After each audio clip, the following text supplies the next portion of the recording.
अस्सलाम वालेकुम। जिस कारोबार में स्टॉक का हिसाब किताब नहीं रखा जाता, इसको हम कारोबार नहीं कह सकते। That's not a business. वो कोई लेन देन का अड्डा तो हो सकता है, लेकिन कारोबार नहीं हो सकता। जिस कारोबार में स्टॉक का हिसाब किताब नहीं रखा जाता, उसमें आप चोरी से भी उस कारोबार को नहीं बचा सकते। कारोबार के अंदर स्टॉक का हिसाब किताब रखने का एक मतलब तो ये है कि आपके पास कोई रजिस्टर, कोई सॉफ्टवेयर, कोई एक्सेल की कोई शीट या कोई भी ऐसा तरीकाकार हो जिससे आप अपनी जो भी आपके पास प्रोडक्ट हैं, जो आप बेचते हैं, जो आपकी आइटम्स हैं, आप उनको गिन कर लिख सकें और जो भी डेली बेसिस पे आप बेचें, जो डेली बेसिस पे आप सेल करें, तो आप निकाल कर आपको पता होना चाहिए कि आपके पास क्या जो है वो स्टॉक है वो बचा है। एक तो है ये हिसाब किताब रखना, और जो दूसरा है वो है फिज़िकली उस स्टॉक को गिनना, यानी उसको टैली करना, अकाउंट करना। और ये जो सेकंड चीज़ है ये पहले से भी ज़्यादा कीमती और अहम है। होता यह है कि बाज़-औक़ात लोगों के पास, दोस्तों के पास हिसाब किताब तो होता है, लेकिन वो फिज़िकली उसको अकाउंट नहीं करते, उसको टैली नहीं करते और उसको कई कई महीनों के बाद या काफ़ी देर के बाद जाकर टैली करते हैं।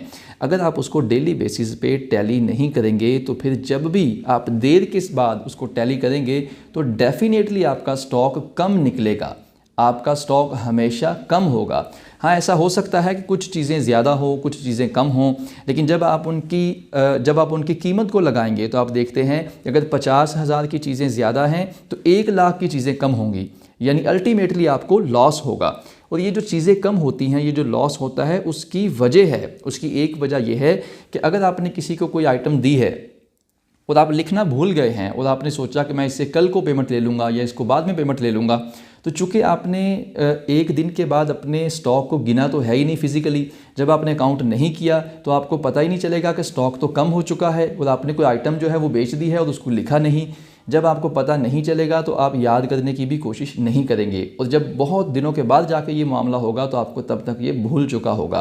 तो एक वजह ये है कि आपके भूलने की वजह से आपको लॉस होगा, और जो दूसरी वजह वो ये है कि आपका स्टाफ डेफिनेटली उसके अंदर चोरी करेगा। जब आपके स्टाफ को पता लग जाएगा कि हमारा जो मालिक है ये डेली बेसिस पे अपने स्टॉक को टैली नहीं करता, तो वो डेफिनेटली उसके अंदर चोरी करेगा। तो इस भूल के नुकसान से और इस चोरी के नुकसान से बचने के लिए आपको डेली बेसिस पे अपने स्टॉक को फिज़िकली गिनना चाहिए। अब कुछ दोस्त ऐसे हैं कि वो ये कहते हैं कि हमारी आइटम्स बहुत ज़्यादा हैं, हमारे पास बहुत ज़्यादा प्रोडक्ट्स हैं, इसलिए हम उनको डेली टैली नहीं कर सकते, जबकि ये वजह नहीं है। आपके पास जितनी भी आइटम्स हैं, जो भी प्रोडक्ट्स हैं, आपके पास मेट्रो से ज़्यादा या आपके पास हाइपर स्टार से ज़्यादा या बहुत जो बड़े बड़े माल्स होते हैं उनसे ज़्यादा आपके पास प्रोडक्ट्स नहीं हैं। प्रोडक्ट्स का ज़्यादा होना असल में वजह नहीं है। असल में जो इसकी वजूहात हैं वो कुछ और हैं। एक तो ये कि आप तवज्जो देना ही नहीं चाहते, आप गिनना ही नहीं चाहते।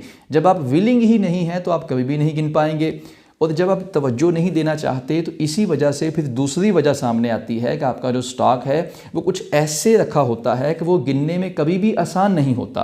आपने तरतीब अपने स्टॉक की ऐसे लगाई होती है कि उसको गिनना बहुत मुश्किल होता है। अगर आपने ये ठान लिया है कि आपने डेली बेसिस पे गिनना है या कम से कम हफ्ते में 2 दफ़ा उसको गिनना है, तो फिर डेफिनेटली आप उसकी तरतीब कुछ ऐसे लगाएंगे उसको गिनना आसान होगा। तो अपने स्टॉक को फिज़िकली अकाउंट कीजिए, बार बार टैली कीजिए, और जब आप इसको बार बार टैली करेंगे तो आप अपने भूलने के नुकसान से और चोरी के नुकसान से, दोनों से अपने आप को बचा सकेंगे। अल्लाह ताला से दुआ है कि हम सब के कारोबार में बरकत अता फरमाए। आमीन।